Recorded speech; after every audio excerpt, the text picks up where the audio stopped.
introduce you to one of our finest leaders, our district governor, Clint Schroeder. Oh, Dave.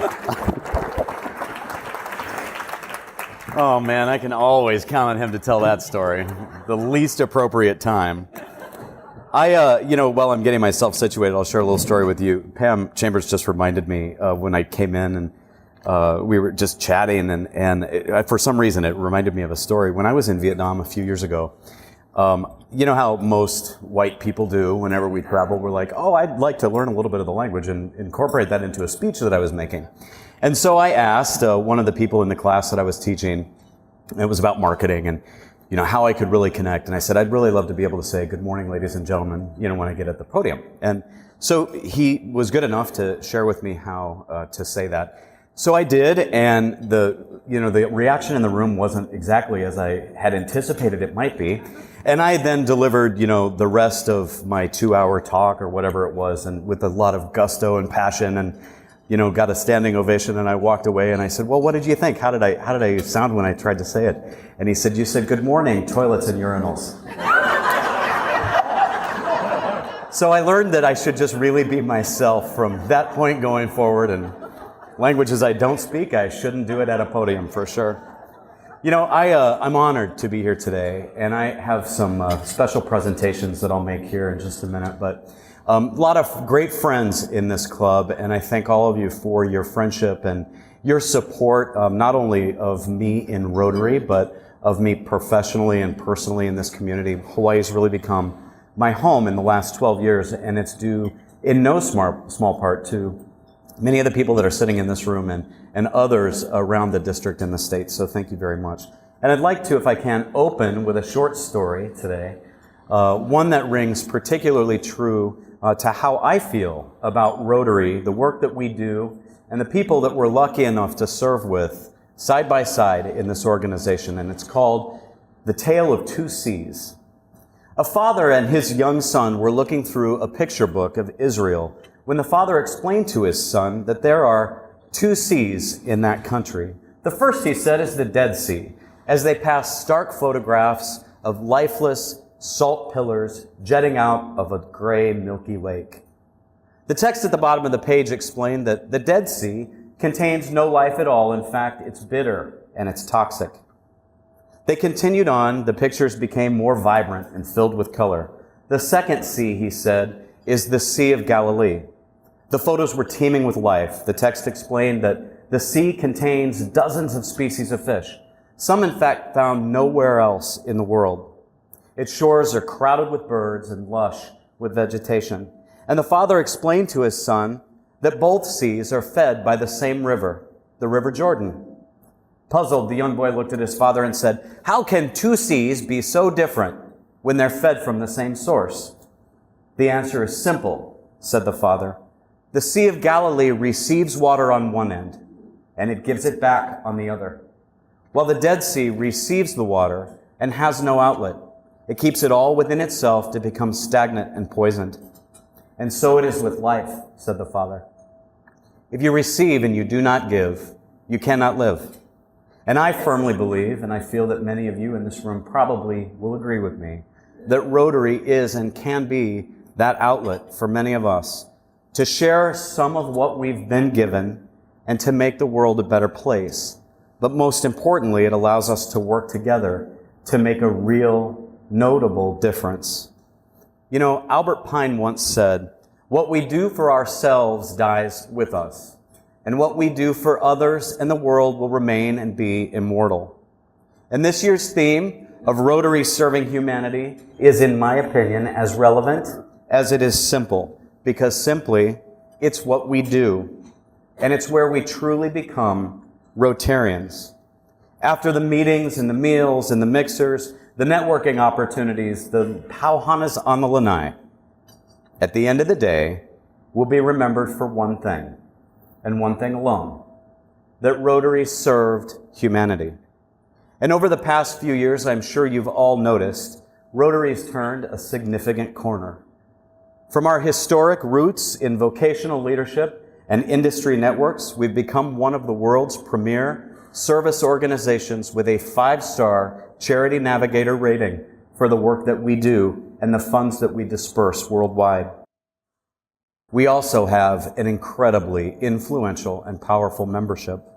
And we're now, as International President John Germ likes to say, standing at the intersection of commerce and cause, where our influential membership is literally changing this world through the service that we do, made up of our time, our treasure, and our talent.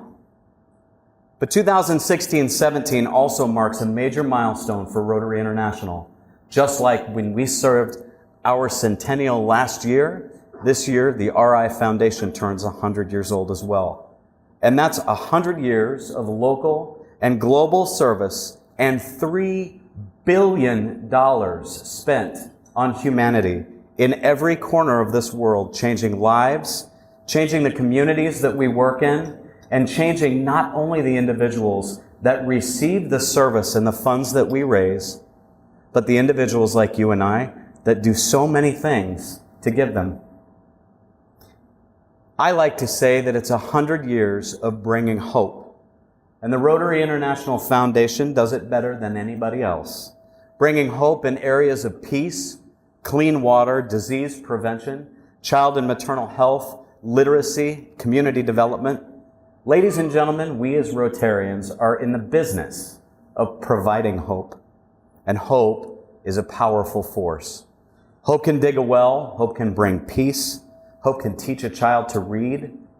Hope can rebuild a shattered community. And most importantly, hope can eradicate a disease.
You know, when anybody asks me about Rotary International and what it is that we as Rotarians do, I think that 45 seconds explains it better than anything else I've ever seen.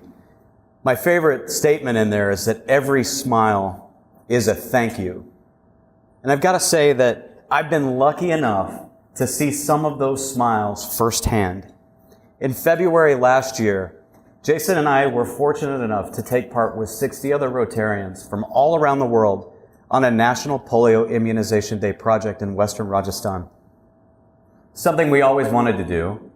Being Rotarians, of course, we want to travel, we want to do the right thing. This club is no stranger to international service projects and those experiences. That's exactly the opportunity that we did.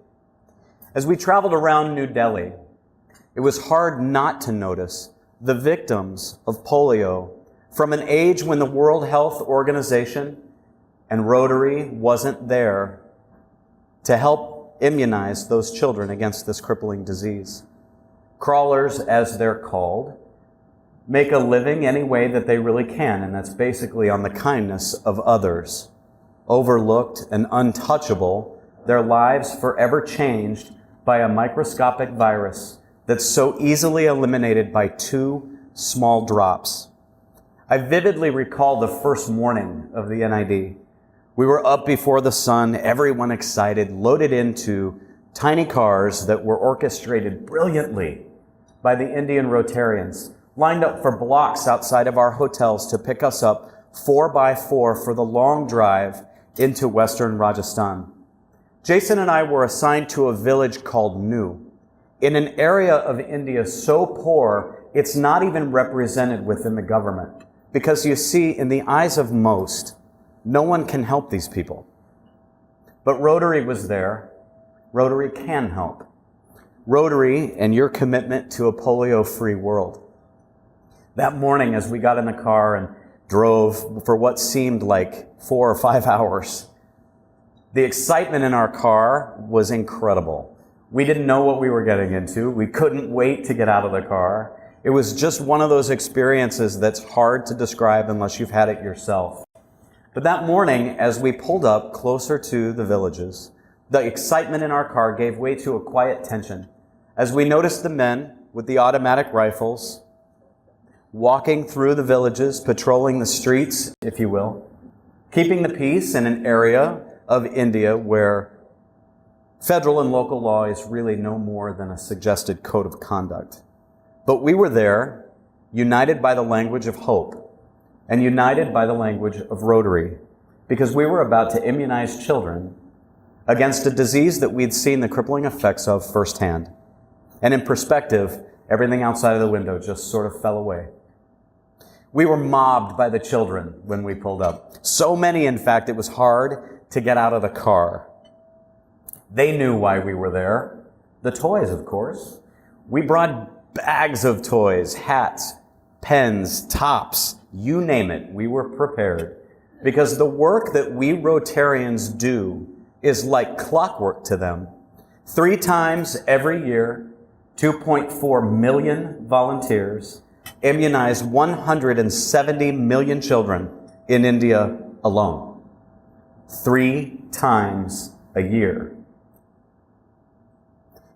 As I stood there that day in the sun with my team of Jen and Dick and Jason, all of us from Hawaii, it became hard for me to swallow the knot that was in the back of my throat. Watching the women bring their children to us, hand them over, some of them infants, brand new babies, praying for their health and their chance at a better life. Because you see, the mothers knew that we were not there to give out toys. And they came that day for the hope.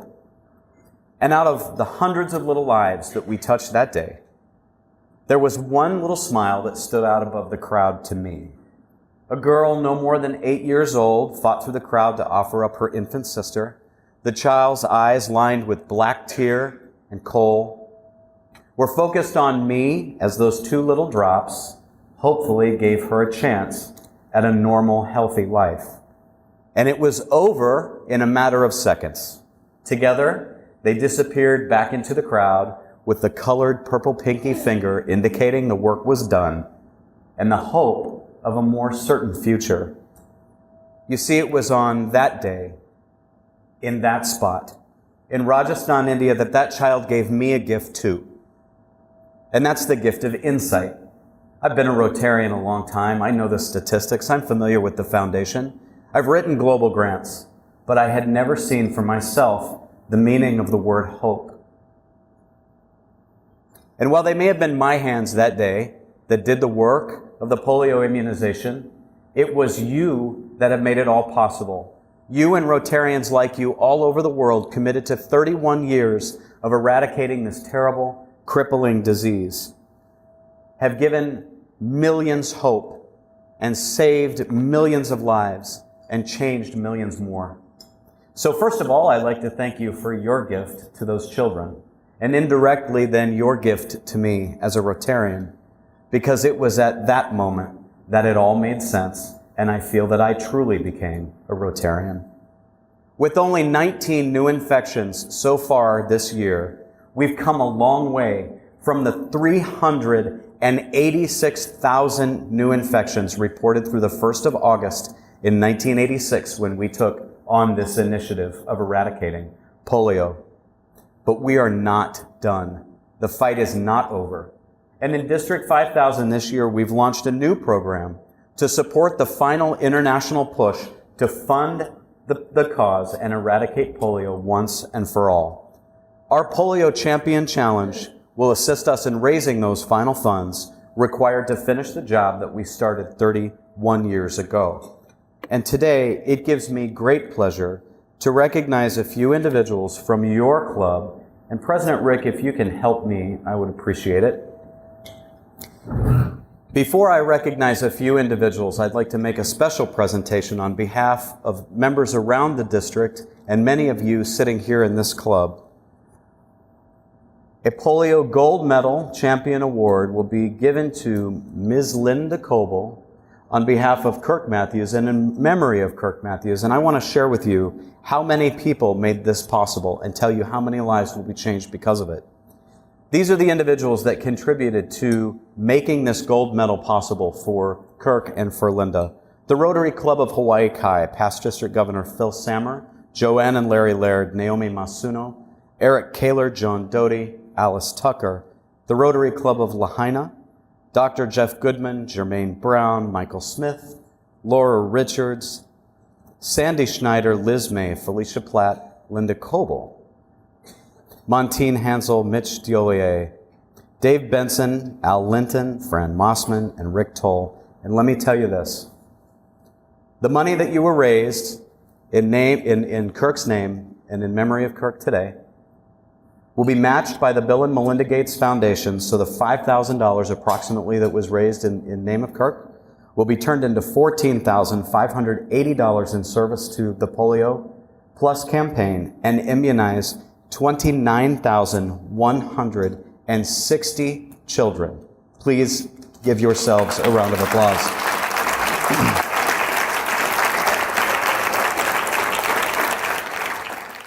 The money goes so far right now with the Bill and Melinda Gates Foundation as our matching partner at 2-to-1. For every dollar you give, it's $3 in service. Times 2, 6 kids for every dollar that we give. It's an amazing opportunity for us to finally end this epidemic. We want to make this year the last year, and we are honestly this close to making that happen. The fight against polio, of course, has been a long and arduous journey. We've come many miles together, so I'd like to commit to ending this fight, not giving up, not losing focus, and not losing momentum. There's an old African proverb that says, if you want to go fast, go alone. And if you want to go far, go together. Together, I know that we will go the distance and end this disease. And when we finally celebrate those days in victory of overcoming this disease, you can take pride in the fact that it may have been your gift that immunized the final child and your gift that finally rid the world of polio. So speaking of going far and going together, this year brings a new approach to international service as well. All of us have had the opportunity to serve on a project locally. Many of us with other Rotarians from around the state and the district doing good right here in our backyard. And several people in this room, but a few people in general, have had an opportunity to serve internationally on a project with Rotarians from all over the world, seeing what the foundation actually does on the ground. So this year, to celebrate the 100th year anniversary of the foundation, we've initiated 2 District 5000 projects abroad, and we'll take 30 District 5000 Rotarians to find out what international service really means, just like we did. This coming February, and on your table there's a half sheet if you want to take it, we'll lead 2 educational, sweat equity, and literacy missions back to back. The first week in Myanmar, the second week in Taiwan. You'll be working on resource kit delivery, fixing up bookshelves and restocking them, cleaning up classrooms, and a small group of people will get the opportunity to do some English, basic English teaching with some children. Our District 5000 volunteers can choose to go on the first half of the trip, the second half of the trip, or both. It's 2 weeks in total.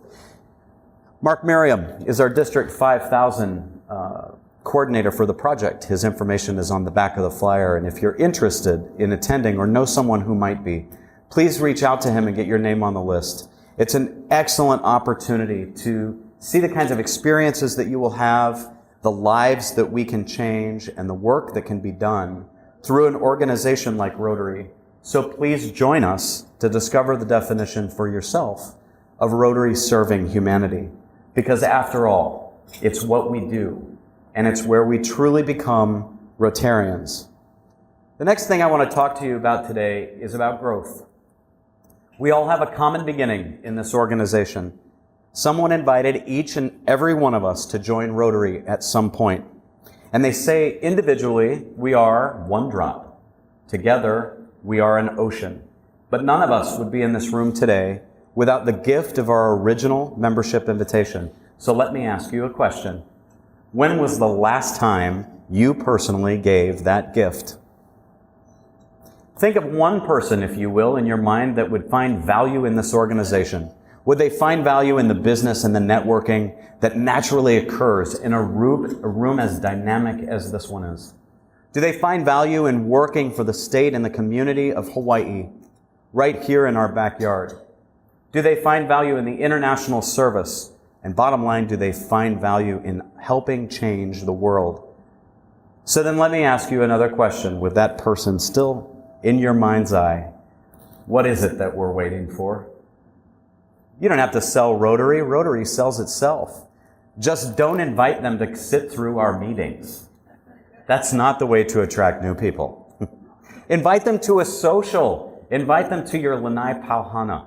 Invite them to serve side by side with you on a community service project, because there is no better way to find out who we are, what we do, and where we're going than to see us as Rotarians in action and see who we are personally.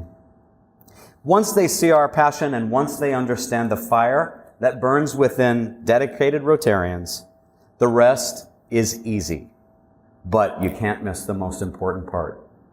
You have to be inviting them to join us to change the world. So this year I offer a challenge to every Rotarian in the district. Think of that one person. Decide if you think that they would find value in this organization. And if the answer is yes, share this organization with them. You know, really, the two main goals this year for international and for the district are growth and celebration. Growth of our understanding and support of the Rotary International Foundation. Growth of our advocacy and our awareness and support of the End Polio Now project through programs just like the District 5000 Polio Champion Program. Growth in our membership through attraction and retention. But bottom line, and most importantly, growth in the level of value that each and every one of you find within Rotary, within this meeting, within this club, within this district, and within your own satisfaction from this organization. And there's no better way than celebrating all of those things when we come together. And this year we've got two fantastic events. The first one, right here in our own backyard, January the 28th, we'll have a formal foundation event that's going to be masquerade themed with a casino. What a better way to celebrate with a bunch of Rotarians than gamble for the foundation, right?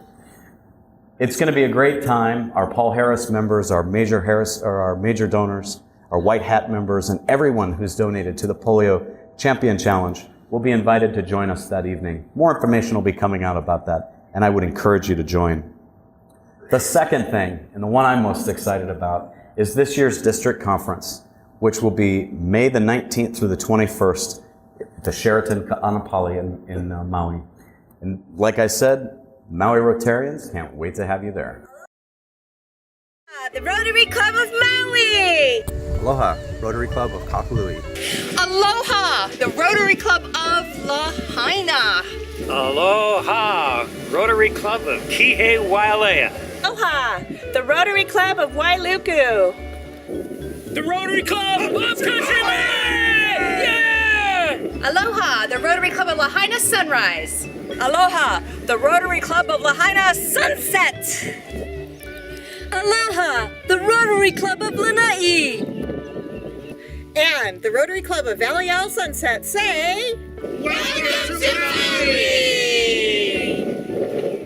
Aloha, I'm Clint Schroeder, your 2016-17 District Governor for Rotary's District 5000 right here in Hawaii. As you may have guessed from that introduction, our Maui presidents are thrilled to have you as their guest because this year, our 2017 District Conference is headed to Maui. From May 19th to the 21st, Rotarians from around the state will invade the Sheraton Maui Resort and Spa, situated on the Ka'anapali Beach where the legendary Black Rock of Ka'anapali meets the ocean. Black Rock, or Pu'ukekea, in Hawaiian is also known as the ancient Hawaiian holiday retreat for all ali'i. Today, the 23-acre ocean resort offers endless ocean activities such as clearwater snorkeling with turtles, sailing on the Teralani, kayaking with dolphins, scuba diving, and deep-sea fishing. As the sun sets over Black Rock, you will experience the magic of Maui with the resort's one-of-a-kind torch lighting and cliff diving ceremony. The conference kicks off with a Friday evening reception. We'll have all-day sessions on Saturday and a gala dinner to celebrate the beginning of the 2nd century of Rotary in Hawaii. The conference ends midday on Sunday. Almost all of the 508 rooms and suites at the resort face the Pacific, so no matter what room category you choose, you will have a view to remember. Our Rotary room rates begin at just $199 a night, plus tax. When you're not at one of our official cocktail receptions or dinners, please explore the options that the resort has to offer, which include the Black Rock Kitchen, Teppanyaki Don, and the Cliff Dive Grill, as well as many night spots such as the Mai Tai Bar or the Black Rock Lounge. And remember, what happens at District Conference stays at District Conference, as long as you keep donating to RI's Foundation, which, by the way, is celebrating 100 years this July.